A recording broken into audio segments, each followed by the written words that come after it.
प्रिय दोस्तों, इस समय आप TWR इंडिया द्वारा प्रस्तुत कार्यक्रम सत्य वचन देख रहे हैं। सत्य की जानकारी की कमी के कारण मनुष्य कई प्रकार की उलझनों में पड़ता है, चाहे वह अमीर हो अथवा गरीब, पढ़ा लिखा हो अथवा अनपढ़। यदि वह सत्य को समझ जाए तो जीवन के तमाम समस्याओं के ऊपर उठकर जीवन जी सकता है। वह समस्याओं का सामना तो करेगा, लेकिन सत्य की जानकारी के कारण उसका आंतरिक आनंद कभी भी उसे पराजित होने नहीं देगा। यदि आप इस सत्य से अनभिज्ञ हैं तो यह कार्यक्रम आपके लिए है और हम आपका सत्य वचन कार्यक्रम में एक बार फिर से हार्दिक स्वागत करते हैं। सत्य वचन परमेश्वर के द्वारा प्रेरित रचना बाइबल पर आधारित है। हम सब जानते हैं कि मनुष्य जब भोर को उठता है तो अपनी ही चिंता करता है, परंतु परमेश्वर जिसने मनुष्य को बनाया अपनी सर्वोच्च रचना मनुष्य की चिंता सदैव करते हैं। ये कितनी अद्भुत बात है कि मनुष्य होने के नाते परमेश्वर का ध्यान आप पर भी है। यदि इस सत्य को आप पूर्ण रूप से जान जाएं तो आपको परमेश्वर से प्रेम हो जाएगा। परमेश्वर आपसे पहले से ही प्रेम रखते हैं।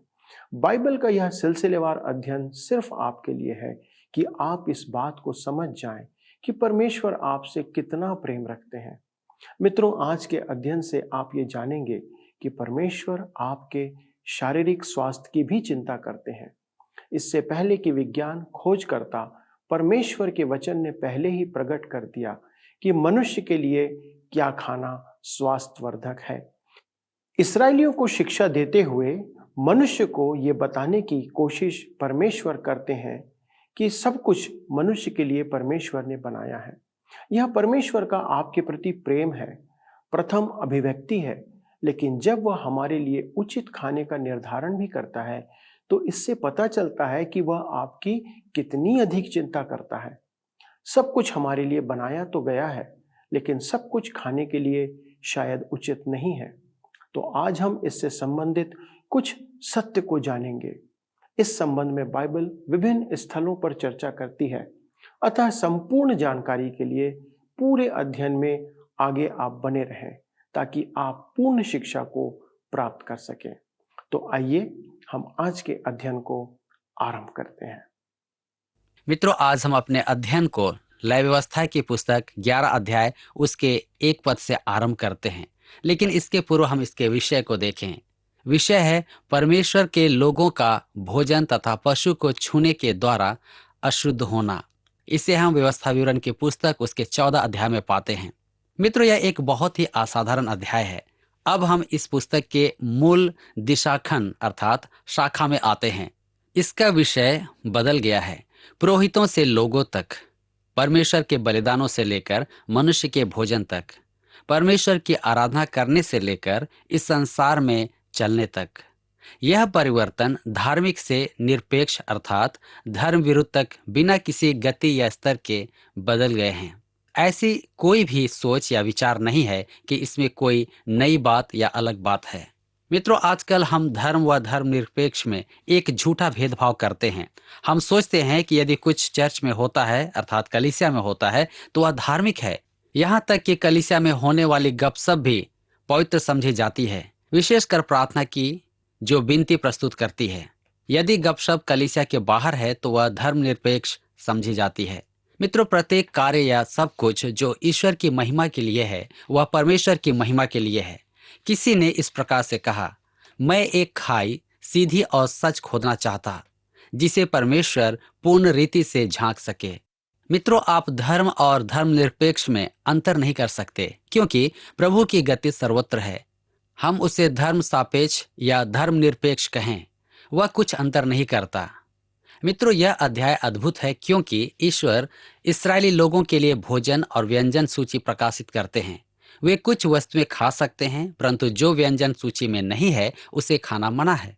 अतः यह महत्वपूर्ण प्रश्न है, क्या सारे ब्रह्मांड का परमेश्वर उसके सृजित भोजन में क्या खाते, इस बात में भी दिलचस्पी रखता है? क्या जिसने सृष्टि की रचना की वह मनुष्य के लिए व्यंजन सूची भी बनाएगा? इसका उत्तर इसी अध्याय में है। परमेश्वर अपने लोगों के जीवन को विस्तार से समझता है और कोई भी विवरण चाहे कितना बड़ा व छोटा हो उसकी आंखों से नहीं चूकता, क्योंकि उसे उसमें दिलचस्पी है और उसकी चिंता भी है। किसी महिला ने ईश्वर भक्त जी कैम्पबेल मॉर्गन से पूछा, क्या हमें जीवन की छोटी छोटी चीजों के लिए भी उससे मांगना चाहिए? उसने उत्तर दिया, महिला, मुझे यह बताएं कि ईश्वर के लिए आपके जीवन की कौन सी बात बड़ी है। देखें, हम ही अपनी समस्याओं को बड़ी या छोटी बनाते हैं। मित्रों, परमेश्वर के सामने इस प्रकार हम छोटी या बड़ी करके विभाजित नहीं करते। उसके लिए सभी समस्याएं छोटी है। कई आदेश मिलते हैं कि सभी बातों के लिए प्रार्थना करें और चिंता बिल्कुल भी न करें। इस भाग में हमारे लिए बड़े महान आध्यात्मिक सबक मिलते हैं, परंतु इसराइल से संबंधित कई वास्तविक और व्यवहारिक पहलू भी हैं जिन पर अक्सर हम ध्यान नहीं देते। क्योंकि ईश्वर ने कई निश्चित जानवरों को खाने के लिए मना किया है, परंतु दूसरों को खाने की इजाजत भी दी, तो मानना भी चाहिए कि स्वास्थ्य संबंधी कारणों से ऐसा किया गया होगा। उन्हें अनेक पशु पक्षी मछली खाने की आज्ञा दी थी। यह कोई अंधविश्वास नहीं था और धार्मिक कृत्य से भी अधिक की शुद्ध व अशुद्ध में भेद किया गया। क्योंकि ईश्वर ने उसके लोगों के खाद्यान्न में कुछ पशु सम्मिलित किए और कुछ जानवरों को खाने में पाबंदी लगाई, तो निश्चित ही ऐसे भोजन का अवश्य लाभ होगा। इतिहास को साक्षी होना चाहिए कि परमेश्वर के पास ऐसे भले और काफी कारण होंगे जिसके आधार पर उसने अंतर किया। अब यह सत्य है कि ईश्वर ने यह शुद्ध और अशुद्ध के अंतर की सूची में पूर्ण स्वेच्छा से काम किया है, परंतु साधारणतः परमेश्वर ने अपने लोगों के हित को ध्यान में रखकर सब कुछ किया।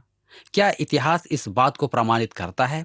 अच्छा, एक दिलचस्प बात यह है कि जिन जानवरों को खाद्यान्न के लिए मना किया वे अधिकतर अशुद्ध वस्तु खाने वाले पशु पक्षी थे। मूसा की व्यवस्था में जिन जानवरों को अलग किया गया वे रोग फैलाने में अधिक संक्रामक थे। Doctor S.H. कैलोग के कुछ उदाहरण प्रस्तुत हैं। आधुनिक विज्ञान की महान खोजों में यह तथ्य उभर कर आया है कि अधिकतर रोग जो जानवर में प्रचलित हैं उसका कारण छोटे प्रकार के परजीवी कीटाणु की उपस्थिति होती है। इस प्रकार के रोगों में वे जो अशुद्ध भोजन करते, विशेष करके उन्हीं पर प्रकोप होता है, जबकि अन्य भी इससे पूरी तरह से वंचित नहीं रहते। मित्रों, वर्तमान समय की एक और अनुसंधान या खोज जिसका प्रश्न इस अध्याय में उठता है कि परजीवी बीमारियां सामान्य रूप से पशुओं और मानव दोनों में ही पाई जाती हैं और एक से दूसरे में शीघ्रता से प्रवेश कर जाते हैं। उसने इस परजीवी कीटाणु की सूची में सुअर की बीमारी, डिप्थीरिया, टर्की पक्षी में, घोड़ों में भी ऐसे रोग मिलते हैं। मूसा को इन बीमारियों की समझ नहीं थी और न ही मिस्र देश के वैद्य इसके बारे में कुछ जानते थे, परंतु ईश्वर जानते हैं, इसलिए उसने अशुद्ध और शुद्ध वस्तुओं में अंतर किया। क्या यह इतिहास से सिद्ध हो गया? अर्थात सिद्ध हुआ है। सन 1885 में पेरिस एकेडमी में डॉक्टर नोएल डे मुस्सी के वक्तव्य पर ध्यान दें। रोग बीमारी फैलाने वाले कीटाणु रोग जंतुओं ने आज के रोग निदान से बहुत ही महत्वपूर्ण स्थान पाया है और उसने मूसा के दिमाग में भी स्थान पाया था, क्योंकि जितने भी स्वास्थ्य संबंधी नियम बनाए गए थे वे उन्हीं बातों को ध्यान में रखकर बनाए गए थे। उसने इब्रानी भोजन वस्तुओं में से उन सभी प्राणियों को वर्जित किया जिससे बीमारियां फैलती है। यह जंतु या कीटाणु उस पशु के लहू में उपस्थित होते हैं और इसलिए उस पशु के लहू को खाद्य के रूप में उपयोग में लाने से पहले उसे लहू के साथ बहाकर निकाल दिया जाता है। मूसा को यह कैसे पता था? यदि परमेश्वर पिता उसे न बताते तो यह बात मूसा को कभी पता नहीं चलती। डॉक्टर के लॉग फिर बताते हैं, जब प्लेग जैसी प्राणनाशक बीमारी से पूरा यूरोप खाली होने लगा तब यहूदी उस रोग की बाधा से वंचित रहे। बाकी जो गैर यहूदी थे वो क्रोधित होकर यह सोचने लगे कि यहूदियों ने जानबूझकर उनके कुएं में कुछ कीटनाशक दवाइयां डाल दी है, अर्थात जहर डालकर दूषित किया है ताकि वे मर जाएं। प्रोफेसर होसमेर ने लिखा, इसराइल के संपूर्ण इतिहास में कानून बनाने वाले लोगों की बुद्धिमानी इस विषय में सराही गई है कि महामारी के दौरान यहूदियों से अधिक बाकी लोग प्रभावित हुए। इतना ही नहीं, यहूदियों का जीवन काल अंतराल भी औरों से अधिक पाया गया। वर्तमान समय में भी जीवन बीमा कार्यालय में देखा गया कि यहूदियों के जीवन बीमा या जीवन काल अन्य लोगों से अधिक लंबा होता है। डॉक्टर बेहरेंडस कहते हैं, प्रूसिया में भी यहूदियों का जीवन काल अन्य लोगों से 5 वर्ष अधिक पाया गया, लेकिन अब यहूदी अपने खान पान के नियमों को तोड़ रहे हैं और यह अंतर कम होता जा रहा है। एक समय था कि यहूदियों का जीवन काल अपने पड़ोसी अर्थात गैर यहूदी से दुगुना होता था। मित्रों, आज हमारे लिए इसमें कई सबक हैं। हम इसराइल को उसकी भौतिक वस्तुओं पर जोर देने तथा आध्यात्मिक कमी होने के लिए दोष दे सकते हैं, या इतना अधिक आत्मिक बातों पर जोर डालें कि सांसारिकता भूल जाएं। तब एक मसीही को अपने शरीर को नहीं भूलना चाहिए कि वह क्या खाता है। देह का सदुपयोग और दुरुपयोग भी सही ढंग से करना एवं उसकी पूरी परवाह या देख रेख भी करना चाहिए। उसे स्मरण रखना चाहिए कि देह परमेश्वर का मंदिर है और पवित्र आत्मा भी, क्योंकि यदि कोई वस्तु भौतिक है तो उसके आध्यात्मिक पक्ष को भी भूला नहीं जा सकता। मित्रों, आजकल यह भी सिखाते हैं कि हम जो चाहें वह खा सकते हैं। यदि आप सांप खाना चाहें तो सांप खा सकते हैं। खाना खाने में कोई आध्यात्मिक मूल्य प्रकट नहीं होता है। वास्तव में इस प्रकार का दृष्टिकोण अंधविश्वास पैदा करता है। इस संबंध में निम्न धर्मशास्त्र के उदाहरण देखें। रोमियो की पत्री 14 अध्याय के 14 पद में लिखा है, मैं जानता हूं और प्रभु यीशु ने मुझे निश्चय हुआ है कि कोई वस्तु अपने आप में अशुद्ध नहीं, परंतु जो उसको अशुद्ध समझता है उसके लिए अशुद्ध है। पहला कुरिन्थियों की पत्री 8 अध्याय के 8 पद में हम पाते हैं, भोजन हमें परमेश्वर के निकट नहीं पहुंचाता, यदि हम ना खाएं तो कुछ लाभ नहीं। पहला कुरिन्थियों की पत्री 6 अध्याय उसके 13 में लिखा है, भोजन पेट के लिए और पेट भोजन के लिए है, परंतु परमेश्वर इसको और उसको दोनों को नष्ट करेगा। पहला कुरिन्थियों 10 उसके 31 पद में लिखा है, इसलिए तुम चाहे खाओ चाहे पियो चाहे कुछ भी करो, सब कुछ परमेश्वर की महिमा के लिए करो। मित्रों, हमें समझना चाहिए कि पेटूपन बिल्कुल मना है। संयम या मध्य त्याग एक अनुग्रह प्राप्त विश्वासी के लिए आदेश है। आइए अब हम इसकी रूपरेखा को देखें। दैनिक जीवन में पवित्रता अध्याय 11 और 12, परमेश्वर के लोगों के लिए भोजन अध्याय 11। इसमें हम पहला देखते हैं, शुद्ध और अशुद्ध जानवर धरती पर पद 1 से 8। दूसरा, शुद्ध और अशुद्ध जंतु जलचर पानी में पद 9 से 12। तीसरा, शुद्ध और अशुद्ध उड़ने वाले जीव जो आकाश में पद 13 से 19। चौथा, शुद्ध और अशुद्ध रेंगने वाले जीव जंतु जो जमीन पर पद 20 से 23। पांचवा, अशुद्ध पशुओं की लोथ पद 24 से 38। छठवां, शुद्ध जानवरों की लोथ पद 39 से 40। सातवां, रेंगने वाले जीव जंतुओं से संक्रामकता पद 41 से 45। आठवां, शुद्ध और अशुद्ध जीवों का वर्गीकरण पवित्र ईश्वर द्वारा पद 46 से 47। अब हम देखते हैं शुद्ध एवं अशुद्ध जानवर जो धरती पर पाए जाते हैं। आइए हम पढ़ते हैं लय व्यवस्था की पुस्तक 11 अध्याय उसके 1 और 2 पद, जहां पर लिखा है, फिर यहोवा ने मूसा और हारून से कहा, इस्राएलियों से कहो कि जितने पशु पृथ्वी पर हैं उन सबों में से तुम इन जीवधारियों का मांस खा सकते हो। मित्रों, परमेश्वर ने विभाजन की एक सीधी रेखा खींची है। ज्योति व अंधकार, दिन व रात, सफेद व काला, गलत व सही, शुद्ध व अशुद्ध। और परमेश्वर ने ही उजाला और अंधेरा में अंतर डाला। उसका इरादा मानव स्वभाव में जांच पड़ताल की बुद्धि को इतना तीव्र करना है कि वह भी ईश्वर द्वारा किए गए इस अंतर को पहचानने में सतर्क रहे। परमेश्वर चाहता है कि मानव भले से प्रेम रखे और बुराई से तुच्छ जाने। इस युग में मानव की संवेदनाएं इन तीव्र विभिन्नताओं के मध्य सही और गलत, अच्छा और बुरा आदि में धूमिल पड़ती जा रही है। मित्रों, जीवन की प्रत्येक वस्तु में उसे नैतिकता के धूमिल क्षेत्र में धकेला जा रहा है। इन विभिन्नताओं अर्थात भेदभाव द्वारा परमेश्वर मनुष्य को वेदी और मसीह यीशु के बहाए हुए लहू की ओर, शुद्धता तथा क्षमा की ओर आकर्षित करना चाहता है। परमेश्वर नियम निर्माण करता है और कोई पूछता है, आप कैसे जानते हो कि यह सही है या गलत है? सही वही है जिसे ईश्वर सही बताता है। यह उसका विश्वमंडल है। क्या आप उसके बनाए नियमों से श्रेष्ठ कहीं और पा सकते हैं? मित्रों, उसने स्वाभाविक जगत के लिए नियम बनाए। क्या आप गुरुत्वाकर्षण नियम को झुठला सकते हैं और पृथ्वी पर से छलांग लगा सकते हैं? यह महंगी यात्रा होगी और ऐसा करने से करोड़ों रुपया खर्च भी होगा। ऐसा करने में सरकार कर्ज में डूब जाएगी। यदि आप करेंगे तो आप भी कर्ज में डूब जाएंगे। मित्रों, परमेश्वर प्रतिदिन के जीवन क्षेत्र में घूमता है और उसमें मनुष्य के खाने से निकट और कोई वस्तु नहीं है। प्रभु कुछ वस्तुओं के शुद्ध व अनेकों के अशुद्ध होने की घोषणा करते हैं। मनुष्य को स्मरण रखना होगा कि वह पाप भरे जगत में जी रहा है। मानव को भले और बुरे की पहचान होनी चाहिए तथा उनका चुनाव भी करना होगा। यह बंटवारा नैतिक था तो भी शुद्ध जानवर तंदुरुस्त थे और शरीर को उत्तम भोजन प्रदान करते थे। फिर मूसा की आर्थिक व्यवस्था के पहले से और हम जानते हैं कि नूह ने भी इस प्रकार के अंतर को समझा और उसका सम्मान भी किया।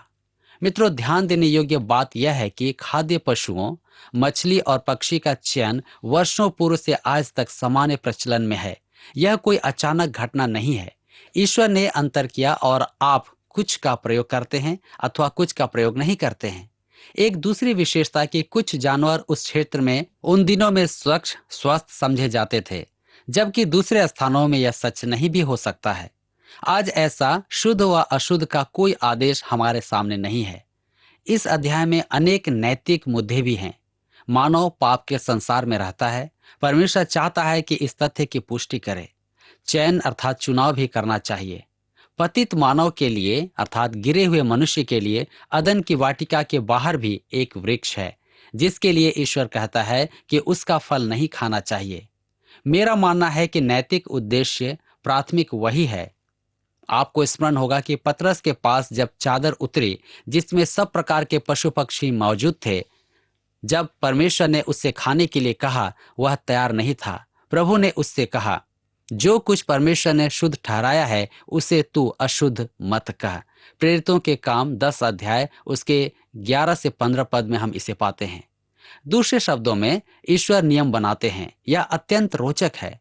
परमेश्वर नियम निर्माता है और मानव को परमेश्वर के नियम अनुसार चुनाव करना चाहिए। आइए हम लाइव व्यवस्था की पुस्तक 11 अध्याय उसके 3 पद को पढ़ें। यहाँ पर इस प्रकार से लिखा हुआ है, पशुओं में से जितने चीरे व फटे खुर के होते हैं और पागुर करते हैं उन्हें खा सकते हैं।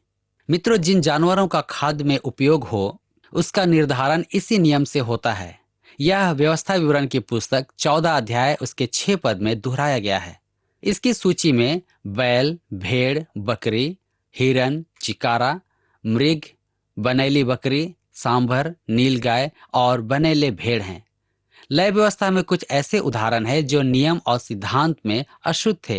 व्यवस्था विवरण में सिद्धांत और नियमों पर जोर नहीं दिया गया, परंतु शुद्ध जानवरों की एक वृहत सूची प्रस्तुत की गई। लय व्यवस्था में नकारात्मक और व्यवस्था विवरण में सकारात्मक पक्ष पर जोर डाला गया है। लय व्यवस्था में शुद्ध एवं अशुद्ध जानवरों का अंतर स्पष्ट है, यद्यपि यह कोई नई आज्ञा नहीं है। भेद में जैविक अंतर नहीं, परंतु स्वास्थ्य अवश्य है। कुछ अन्य जातीय राष्ट्र, उदाहरण के लिए फारस ने कुछ ऐसे जानवरों को गिनाया जो अच्छे ईश्वर के थे, जबकि दूसरे जानवर बुरे ईश्वर की उत्पाद समझे गए। ईश्वर ने समस्त जानवर की रचना की है, न तो पशु का स्वभाव उसका पाप या गुण से भेद किया गया है। उदाहरण के लिए शेर अशुद्ध प्राणी था, परंतु वो प्रभु यीशु को दर्शाता है और वो यहूदा वंश का सिंह घोषित हुआ, इसलिए मसीह यहूदा गोत्र का सिंह है। देह और आत्मा में किसी प्रकार का रहस्यपूर्ण संबंध नहीं, जैसा कुछ विधर्मी गुटों के लोग मानते हैं। पशु का स्वभाव जो उसे खाता उसमें प्रवेश नहीं करता है। मित्रों, यह अंतराल दुर्भाग्यपूर्ण है, वह अंधविश्वास ही कहा जाएगा।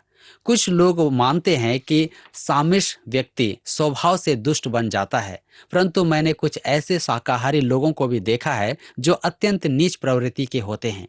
मेरा मानना है कि ऐसे विचार मूर्खतापूर्ण हैं। मित्रों, इस्राएल के लिए इस प्रकार का अंतर शुद्ध व अशुद्ध जानवरों के बीच परमेश्वर की योजना के अंतर्गत वह उनको अन्य राष्ट्रों से अलग रखना चाहता है। आज भी शब्द कोशेर प्रत्येक के लिए एक विशेष अर्थ रखता है। उन्हें लगातार स्मरण दिलाते हैं कि वे एक ऐसे संसार में जी रहे हैं जहां हर कदम पर निर्णय अर्थात चुनाव लेना है। मित्रों, मसीही के लिए एक अत्याधिक और आध्यात्मिक ग्रहण करने वाली बात है। हमने देखा कि गोश्त के संबंध में किसी धार्मिक विधि के पालन का कोई अर्थ नहीं है, परंतु एक उक्ति है, चिंतन मनन ध्यान। कि दिलचस्प बात उसकी उस तुलना से है कि गाय घास चबाती या जुगाली से की जाती है। भजन संहिता 1 में हम पाते हैं, उसके 2 पद में, वह यहोवा की व्यवस्था से प्रसन्न रहता और उसकी व्यवस्था पर रात दिन ध्यान करता रहता है। मित्रों, गाय का चबाना या जुगाली उपयुक्त शब्द ध्यान मनन विश्वासियों के आत्मिक लाभ के लिए है। इसी प्रकार खुर फटना विश्वासियों की अलग चाल की ओर संकेत है। इसलिए मैं जो प्रभु में बंदी हैं तुमसे विनती करता हूं कि जिस बुलाहट में तुम बुलाए गए थे उसके योग्य चाल चलो। इफिसियों की पत्री 4 अध्याय उसका 1 पद। आगे हम पढ़ते हैं इफिसियों 5 उसके 2 और 15 पद में लिखा है, प्रेम में चलो जैसे मसीह ने भी तुमसे प्रेम किया और हमारे लिए अपने आप को सुखदायक सुगंध के लिए परमेश्वर के आगे भेंट करके बलिदान कर दिया। इसलिए ध्यान से देखो कि कैसी चाल चलते हो, निर्बुद्धियों के समान नहीं परंतु बुद्धिमानों के समान चलो। हम आगे पढ़ते हैं दूसरी तिमोथी की पत्री 3 अध्याय उसके 14 और 15 पद में लिखा है, परमेश्वर के वचन का अध्ययन तथा उसकी चाल दोनों का संबंध विश्वासियों के जीवन से जुड़ा हुआ है। पर तू उन बातों पर जो तूने सीखी है और विश्वास किया है यह जानकर दृढ़ रह कि तूने इन्हें किन लोगों से सीखा है और बचपन से पवित्र शास्त्र तेरा जाना हुआ है, जो तुझे मसीह पर विश्वास करने से उद्धार प्राप्त करने के लिए बुद्धिमान बना सकता है। हम याकूब की पत्री 1 अध्याय उसके 22 पद में पढ़ते हैं, परंतु वचन पर चलने वाले बनो और केवल सुनने वाले ही नहीं जो अपने आप को धोखा देते हैं। मेरे मित्र, विश्वास की चाल परमेश्वर के वचन के साथ जुड़ी हुई है। यदि आप इस संसार से गुजर रहे हैं तो आपको पवित्र वचन को जुगाली करना पड़ेगा और एक अलग तरह की चाल चलनी होगी जो वचन के अनुसार है। बाइबल अध्ययन करने वाला विश्वासी जो परमेश्वर के वचन की शिक्षा को व्यवहार में लाता है उसकी पहचान परमेश्वर के बालक की तरह होती है जब लोग उसके काम और चाल में सामंजस्य देखते हैं। मित्रों, किस प्रकार की पंक्तियां आप बना रहे हैं? वर्षों पूर्व एक व्यक्ति की कहानी मुझे स्मरण आती है, जब किसी ने अचानक ही उसके हाथ में एक पर्चा पकड़ा दिया। उसने पूछा, यह क्या है? उत्तर मिला, एक पर्चा है। उसने पर्चे को वापस करते हुए कहा कि वह उसे नहीं पढ़ सकता। मेरे मित्रों, आज मेरे लिए और आपके लिए भी एक चुनाव का समय है कि हम प्रभु यीशु मसीह को अपने जीवन में आने देते हैं या नहीं। आज हम इस अध्ययन में विशेष करके इन बातों को सीखते हैं कि अशुद्ध और शुद्ध क्या है। परमेश्वर चाहते हैं कि हम शुद्ध हों और परमेश्वर की निकटता में आए, उसे ग्रहण करें और अपने जीवन में उसे जगह दें, ताकि ये पवित्र मंदिर जिसमें उसका घर है वो इसमें वास करे और इतना ही नहीं, हमारे जीवन का संचालन भी करे। जिस प्रकार से इस अध्ययन में हमने पाया है कि उसने शुद्ध और अशुद्ध ठहराए ताकि लोग उसको पहचान सकें, अलग किए जा सकें। प्रिय दर्शकगण, आज के अध्ययन से आपने जाना होगा कि परमेश्वर अपनी प्रजा के लिए जो उचित है उसका नियम निर्माण करते हैं।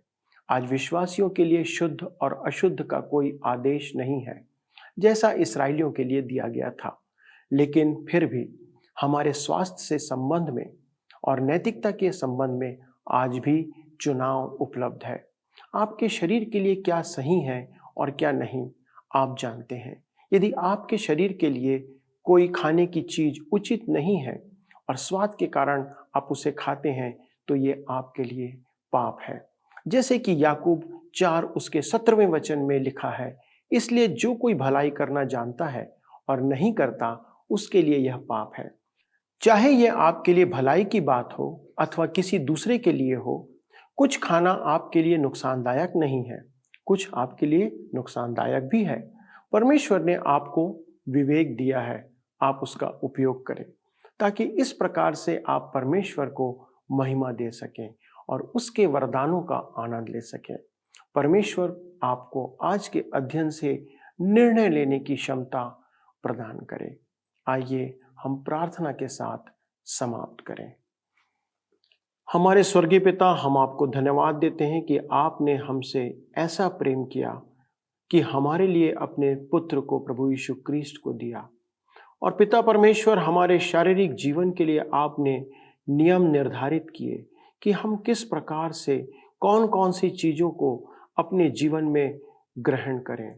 हम धन्यवाद देते प्रभु कि आपने इन सारी बातों को हमारे सामने रखा और प्रकट किया अपने पवित्र वचन के द्वारा कि हम जान सकें कि हमें किस प्रकार का जीवन व्यतीत करना है, किन चीज़ों का पोषण लेना है और किन चीज़ों से हमें परहेज करना है। हमारी सहायता करें प्रभु कि हम आपके वचन के प्रति आज्ञाकारी रहें और पिता उन बातों को पूरा करते रहें जो आपने हमें शिक्षा और आदेश के द्वारा प्रदान किए हैं। प्रभु यीशु मसीह के नाम से इस विनती को मांगते हैं, आमीन।